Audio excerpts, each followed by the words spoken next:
Hello guys and welcome to today's daily puzzle Run Run Rudolph. Let's get right to it. So what do I see? Well, I see obviously that we have two beautiful diagonals looking right at each other.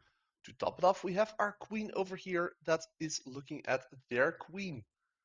But sadly, we can't really do anything too meaningful with that queen because sure, we can give it check, but then they can interpose, creating a counterattack and all of that.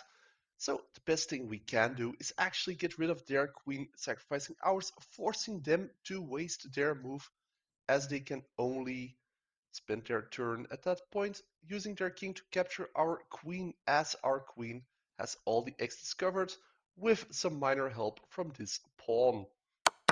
Now that the king has moved over though, we have to look at our next move. And our only move we can do is either move our king over, which doesn't achieve anything. Perhaps we could look at intercepting this pawn if it wants to promote.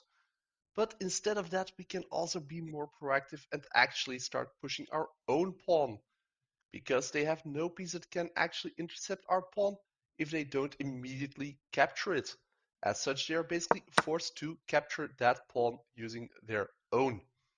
In a similar line of thought though, we can now move our next pawn forward with the idea of going for promotion as we are gonna be faster than their pawn, and clearly this pawn can simply be intercepted or at the moment completely blocked by our king.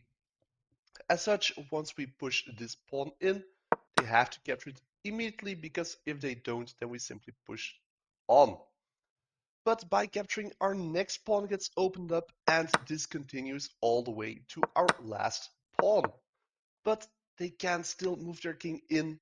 Sadly for them though, it simply is too late as now our pawn can make its final move and promote into a queen, putting us in a winning endgame. There we go. Thanks for watching.